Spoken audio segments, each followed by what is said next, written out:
What is going on, Birdsinthetrap gang? I am back with another banger, and today I'm going to be talking about the stinkiest UFC fighters, okay?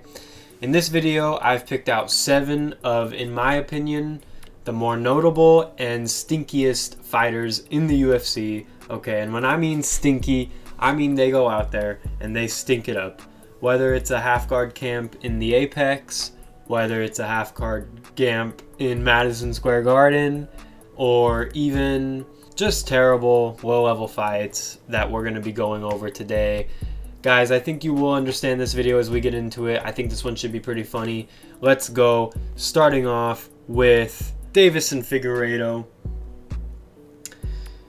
Deiveson Figueiredo, especially after the Umar fight, I'm officially declaring he is stinky. It just reeks of showing up for a paycheck, and he just stinks. You know, that last one was bad. He moved up a weight class and missed weight. Come on. Between his last 2 losses, I think he landed 14 significant strikes, maybe 8 against Umar and 6 against Sandhagen, and overall, he only had 1 moment against Umar where he decided to grit down and battle. And it's almost like when he didn't get the KO there, just gave up again. He has only lost to good opponents, you know, Sandhagen and Umar and Petr Yan. But he put up no fight against Sandhagen and Umar. Don't get me wrong, the Yan fight was competitive. Not competitive, but you get what I mean. He was in there. He was close to a title shot. He wanted to win. And that was in 2024. Officially his last good year, in my opinion. Even his last win against Montel Jackson. I had a buddy, if he's watching this, he knows who. He was like, man, they should give Figgy a bounce back. And I was like, bro, they gave him one. And it was so boring, you forgot. And he was like, oh, shit. And that's facts. Because even against Montel Jackson, there's an argument he could have lost that fight. And, you know, he didn't look like the same fast, twitchy guy that he once was. So, although he is a flyweight all-timer, no denying it, definitely probably top 3 flyweight champ all-time. But at this point in his career at bantamweight, almost 38 years old, Deiveson Figueiredo, I think his time's come, and he is a stinky fighter. Moving on, who else is stinking it up? Come on, this is one where I went in my bag a little bit. This is a bit of a hardcore. I don't know if you guys necessarily know who this is. But if you know, you know. Marcus Buchecha, his fight with Kennedy and Shevchenko in the Apex. It was the funniest thing I've ever seen. It was frustrating, but it was so good that you just have to laugh. It was a blob fest. Absolute blob fest in the Apex. And it was a draw because I don't exactly remember why it was a draw. I think someone fumbled and got a point taken.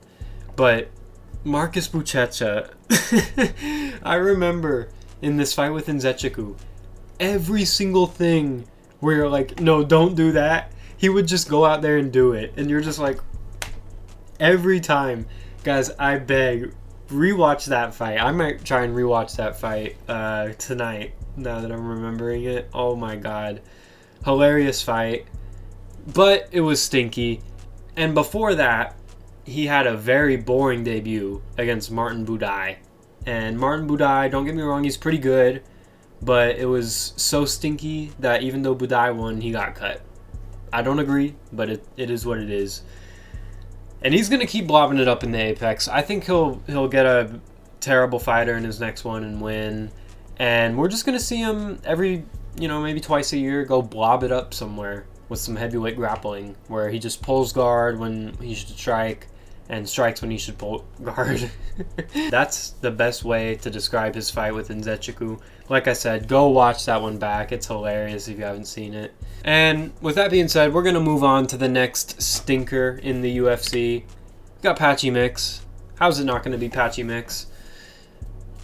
I want you guys to go back to 2023 when O'Malley KO'd Aljo and O'Malley was the champ. And we're all sitting there like, us educated people, right? We're all like, damn, O'Malley is a sick striker. He is actually good at a championship level. And then you had the wannabe hardcores that were just in it too deep for their own good, out here talking about how Mix would beat O'Malley, Mix would be Jan, Mix would be Aljo, Mix would be champ in the UFC. That was the talk. That's what the... I don't know how many people believed that. I don't think many, if you were to put a gun to their head, would have said they actually believe it. But that was kind of the talk. And he's had an 0-2 start with no signs of being a high-level fighter. Dare I say it? I think that's not crazy at all. Lost every round against Mario Batista. And just had this... I said it here, guys. Statue of Liberty head movement.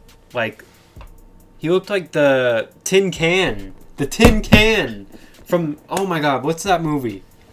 What's that movie? He was moving like Tin Can from The Wizard of Oz. It was absolutely ridiculous. And just to go out there and lose to Wicklacz, who was making his debut... I wouldn't even blame the UFC if they cut him. I don't think they will. But literally just how was this guy good in Bellator? How did he beat Magomedov? How did he beat Rafael Stotts? You know, he's got some other good wins. But at this point, I'm just like, it must have been a completely different fighter. Like, he's already washed. You know, where do you go from here? Patchy Mix. Bad run. Who's next? Rose Namajunas. Rose Namajunas.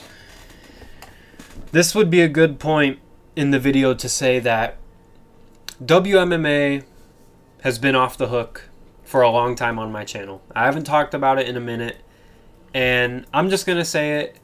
If these women's fighters were dudes, they would be booed out of the arena every time. They would be the ones where it's like Bilal, where they're just waiting around for their title shot on these win streaks. It would not be... They would not be fan favorites. But since Rose Namajunas went out there and said, I'm the best, one time, everyone loves her. It's just, she makes Joe Rogan tear up. Just how inspiring. Oh my god. Thug Rose. Thug Rose. Thug Rose. Shut up. Shut up. She is stinky. Worst fight ever against Carla Esparza at UFC 274. In between two of the most exciting fights ever. I'm never going to forget that. That alone should get you on this list. But on top of that, she has ruined so many main and co-main events. She has only been the main or co-main up until UFC 325, where she was still on the main card for no reason. 8 decisions in a row. 8 decisions in a row is crazy. A lot of split decisions, a lot of losses, right? But no finishes. And her knockdowns have been puny little get up real quick knockdowns. I hate the I'm the best thing. That's just a me thing. When you're out there talking about I'm the best and you go out there and stink it up every time, I just can't. It hasn't worked since 2021. I'm done with Rose Namajunas. I was never even on the train to begin with. I never liked her in her situation with her coach. She is stinky. Very stinky fighter. Who's next? We got Mateusz Gamrot. Don't get this twisted, okay? I was about to forget Gamrot because he's a BMF. And he is a fighter at the end of the day. He's a smudger, but he will get in there against anyone. Doesn't matter the notice. Always ready to make weight. And he does have wins in the UFC. He has a lot of wins in the UFC. We got to give him that. But if you ask me, 8 stinkers in a row. It's been robberies, injuries, and losses since 2022. And it's actually so crazy. We should pull it up. That's what I think we should do. Robbery against Arman, right? I think it's a consensus that Arman should have won this fight. Lost to Beneil, right? Really close fight with Jalen Turner. You know, split decision, could have went the other way. Fluke injury against Fiziev. Now, granted, he was looking good in that fight, but it's a fluke injury against Fiziev. Stinky decision where he got dropped badly by RDA in 2024. Lost to Dan Hooker in 2024. Arguably probably should have won this fight. I'm going to be real. I think Gamrot should have beat Hooker, but I picked Hooker, so I'm taking it. Stinker against Ludovic Klein. And then a loss to Charles Oliveira. But this dude's resume is stinky as fuck and really hasn't looked impressive. Well, he's looked impressive, but hasn't finished a fight since 2021. Like, it's been a long time. So Gamrot, I think, definitely deserves to be on this list, but he's on the cusp, you know. Like I said, I almost forgot him. Magomed Ankalaev. So when I look at Magomed Ankalaev now, something about him, when I look at him, I just think the words diaper baby. Diaper baby. He just diaper baby. That's the best way to describe his last fight. Guys, I found out Magomed was the champion for the shortest time in UFC male history, because Andrade actually holds this record. But he was the shortest male champion in the cage at, 90 seconds or so. So all that talk before the fight, just to be shat on in 90 seconds, it's not a good look. And I don't think he's a finish threat for anyone with a good chin. I think if he was going to KO Pereira, he would have KO'd him in that first fight, and he didn't. And besides that, he doesn't have knockdowns like that. He doesn't have KOs. You're going to bring up Johnny Walker and then, his first few fights. Okay, come on now. Volkan Oezdemir can go to decision. Krylov can go to decision. Who else? Thiago Santos can go to decision. Rakic. I'm going to keep naming them. Stinkers. Bunch of stinkers. High level. Good fighter. But I think really after that last championship performance where he just got boomed, just nuked out of there and just literally hit the Anthony Smith the way he just got hit and curled up in a ball. Dare I say Anthony Smith even would have tried to grab a leg. He would have tried to grab a wrist. He would have tried more. And if I'm saying that about you, you need to be on this list. Not to mention, I also noticed that Ankalaev has never gotten a fight of the night.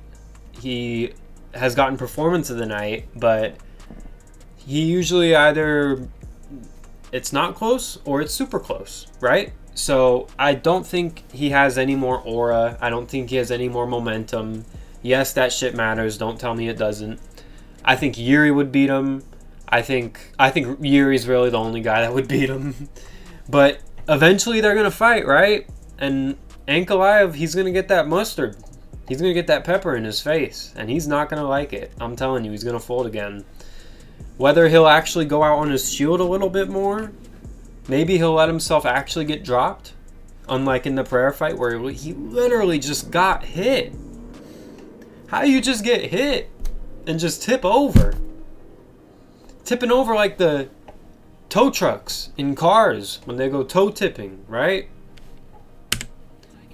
Oh my God. I forgot about this. This is the reason I made this video. Like I said, guys, WMMA is not off the hook in this video, and Valentina Shevchenko is our greatest offender of this crime of being a stinker. Literally has done it like 6 times in a co-main event where she will just go out there and have a stinky, boring fight. Another one where everyone hypes her up, Joe Rogan, she's so high level. Her head kick against Jessica, she makes the whole division boring because no one's going to beat her, and when she wins, it's going to be boring, right? And as she's getting older, the fights are getting closer. I know she blew Wei Li out the water, but that was a fighter moving up a weight class. Look at that fight with Manon Fiorot. That was close. Tyler Santos. That was close. Lost to Alexa Grasso. Bad. And this fight with Wei Li on the Makhachev and Della Maddalena card, this was the last I could take of it. And I feel like maybe it got amplified as super bad because the main event was pretty much the same thing. But I was actually excited for this fight. And more specifically, I was more excited for Wei Li to win it. And she did not, obviously. But Shevchenko just absolutely stunk it up out there and has done it the last several fights. Will keep doing it until she loses again and then retires. I can't with it. That was the inspiration for this video, guys. I hope you enjoyed. Birds in the Trap gang, out.